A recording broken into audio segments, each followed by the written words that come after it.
வணக்கம் அன்பர்களே, வாங்க நாம் இப்போது மேக்ரோனியில் எப்படி பாயாசம் செய்கிறதுன்னு பார்க்கலாம். இது ரொம்ப நல்லா இருக்கும் சாப்பிட்றதுக்கு. வாங்க அதை நாம் எப்படி செய்யலான்னா, நான் அரை கப் மேக்ரோனி எடுத்திருக்கேன். இந்த மேக்ரோனி எல்போ ஷேப் எடுத்திருக்கேன். இதை நாம் ஒரு ஸ்பூன் நெய் விட்டு இதை நல்லா நம்ம ஃப்ரை பண்ணி எடுத்துக்கலாம். நல்லா ஒரு மிதமான சூடில் வச்சு இதை ஒரு வாட்டி இதை வறுத்து எடுத்துக்கோங்க. வறுத்து எடுத்த பிறகு நாம் இதை ஒரு நல்ல தண்ணி, ஒரு அகலமான பேனில் தண்ணி சூடான பிறகு நாம் அதை இதில் கொட்டி இதை வேக வைக்கலாம். இதை கொட்டி நாம் அதை வேக வைக்கலாம். வாங்க நான் உங்களுக்கு இதை வறுத்துட்டு நான் காட்டுறேன். இப்போ பார்த்தீங்கன்னா நாம் இதை வறுத்தாச்சு. இப்போ இதை நாம் கொதிக்கிற தண்ணீரில் சேர்த்துடலாம். பாருங்கள், தண்ணி ஒரு பேனில் நான் கொதிக்க வச்சுருக்கேன். இதில் நாம் வறுத்து வச்ச பொருளை சேர்த்துடலாம். இதில் நான் வறுத்து வச்ச பொருளை சேர்த்துட்டேன். மேக்ரோனியை சேர்த்தாச்சு. இது நல்லா வேகும். வெந்த பிறகு உங்களுக்கு நான் அடுத்து என்ன செய்யணும்னு சொல்லிட்டு உங்களுக்கு நான் அதை காட்டுறேன். இப்போ பாருங்கள், இது ஒரு பாதி வேக்காடு வெந்திருக்கு. இப்போ நாம் இந்த தண்ணியை நாம் வடிகட்டிடலாம். ஏன்னா இந்த தண்ணியோட நம்ம இது சாப்பிட வேண்டாம். அதனால் இதில் இருக்க வாட்டரை நம்ம ட்ரெயின் பண்ணிவிட்டு நம்ம இதுக்கு தேவையான அளவு பாலை விட்டுக்கலாம். இப்போ நான் இதில் 2 டம்ளர் பால் விட்டு இதை வேக வைக்கிறேன்.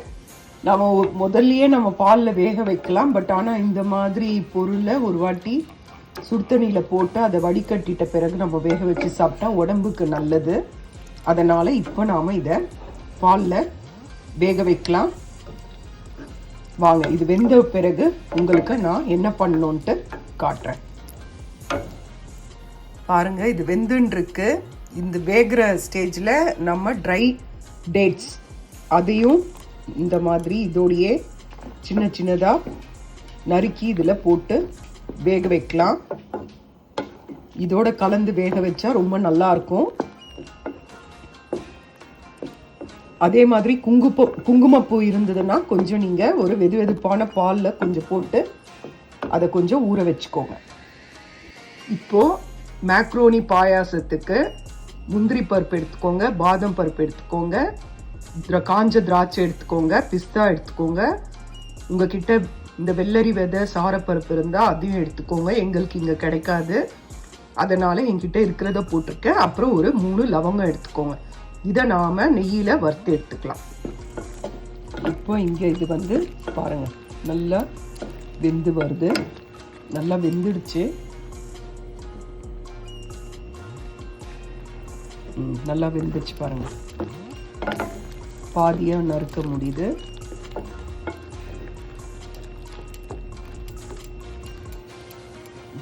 கரண்டியில் பண்ணிங்கன்னா பாதியாக உடையுது. வெந்துருச்சுங்க.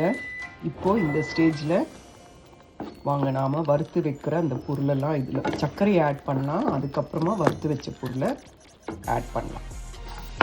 பாருங்கள், நாம் இதை நெய்யில் வறுத்து எடுத்தாச்சு. அதே சமயம் கொஞ்சம் குங்குமப்பூவை வெதுன்னு இருக்கிற பாலில் போட்டு வச்சுருக்கோம்.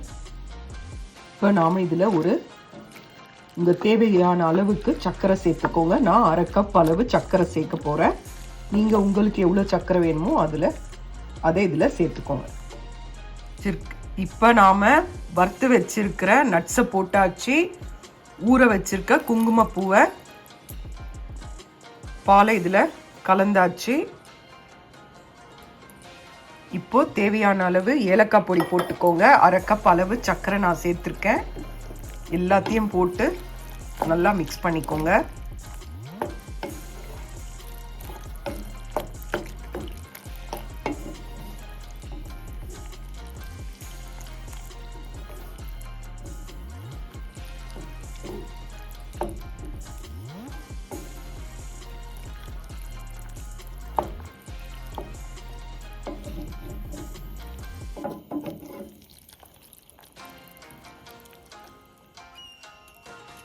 இப்போ நாம் இதில் ஏலக்காய் பவுடர் சேர்க்கலாம். பாருங்க, ஏலப்பொடி சேர்த்தாச்சு. இதை நல்லா கலக்கி கொடுத்துக்கோங்க.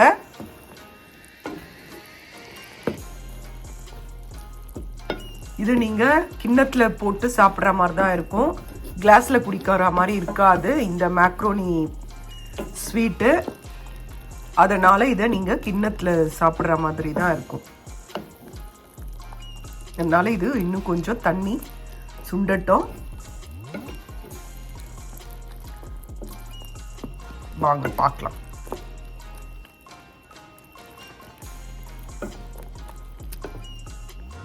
மேக்ரோனி பாயாசத்துக்கு என்ன பண்ணுங்கன்னா, ஒரு 10 முந்திரி பருப்பு எடுத்துக்கோங்க, ஒரு 6-7 பாதாம் எடுத்துக்கோங்க, பிஸ்தா எடுத்துக்கோங்க, கொஞ்சம் அக்ரோட் எடுத்துக்கோங்க. இதை நாம் சுடு தண்ணியில் நல்லா ஊற போட்டு அதுக்கப்புறம் இதை பேஸ்ட் மாதிரி நல்லா ஊறட்டும். ஒரு 20 நிமிஷம் ஊறின பிறகு நாம் இதை மிக்சி ஜாரில் போட்டு அரைச்சி எடுத்துக்கலாம். பாருங்கள், சுடு தண்ணியில் ஊற போட்டிருக்கேன். இது ஊறின பிறகு நாம் இதை பேஸ்ட்டாக அரைச்சி கொண்டு வந்து நாம் அந்த மேக்ரோனி பாயாசத்தில் சேர்த்துடலாம். சேர்த்தாதான் உங்களுக்கு அந்த மேக்ரோனி தனியாகவும் பால் தனியாகவும் இல்லாமல் நல்லா ஒத்து வரும், சாப்பிட்றதுக்கு நல்லா சூப்பராக இருக்கும். இப்போ நான் இதில் அரைச்ச பேஸ்ட்டை சேர்த்துட்டேன். இப்போ இதில் 1 டீஸ்பூன் ட்ரை கோகோனட் சேர்க்குறேன். இது உங்ககிட்ட இருந்தால் சேருங்க, இல்லைனா தேங்காவை நல்லா பேனில் ஃப்ரை பண்ணி சேருங்க. இதில் நான் அந்த அரைச்ச பேஸ்டெல்லாம் சேர்த்துட்டேன், ஊற வச்சு அரைச்சதை. இது நல்லா ஒரு கொதி வரட்டும். நல்லா கொதி வந்தோடனே சாப்பிட்டு பாருங்க, இது ரொம்ப நல்லா இருக்கும். இது ஒரு பவுலில் போட்டு குழந்தைங்களுக்கு கொடுங்க. இதில் நிறைய நட்ஸ் இருக்குது, அதனால் இது நல்ல ஒரு ஹெல்த்தியான டெசர்ட்டு. அதனால் இது குழந்தைங்களுக்கு கொடுங்க, குழந்தைங்க ரொம்ப விரும்பி சாப்பிடுவாங்க. இது ரொம்ப டேஸ்ட்டாக இருக்கும், செஞ்சு பாருங்கள். இது ரொம்ப அருமையாக இருக்கும். இது இன்னும் கொஞ்சம் திக்கானோன்னு நீங்கள் இதுவே எடுத்து சாப்பிட்ற மாதிரி தான் இருக்குது. இது ஆறினோன்னு இன்னும் கொஞ்சம் திக்காயிடும். இது நல்லா இருக்கும், இது செஞ்சு பாருங்கள்.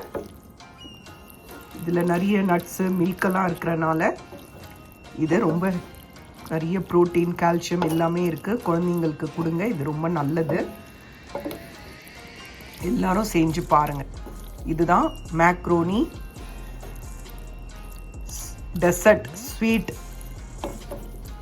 பாயாசம்னா எடுத்து குடிக்கிற மாதிரி இருக்கணும், பட் இது பவுலில் போட்டு தான் இருக்கும். நீங்கள் அதனால் இது பவுலில் போட்டு சாப்பிடுங்க. மேக்ரோனி ஸ்வீட் பாருங்கள், அந்த இது போட்டோன்னே கொஞ்சம் திக்கு கொடுத்துருச்சு இல்லைங்களா? ஆமாம், இது அந்த நட்ஸ் எல்லாம் சேர்த்துக்கனால ஒரே ஒரு கொதி வரட்டும். அதுக்கடுத்து நாம் இதை ஒரு பேனுக்கு மாற்றிடலாம். பாருங்கள், மேக்ரோனி ஸ்வீட் ரெடி. செஞ்சு பாருங்க. செஞ்சு பார்த்துட்டு உங்களுக்கு இந்த வீடியோ பிடிச்சிருந்தா லைக் பண்ணுங்க. இது ரொம்ப நல்லா இருக்குங்க. இது சாப்பிட்றதுக்கு ரொம்ப நல்லா இருக்கும்.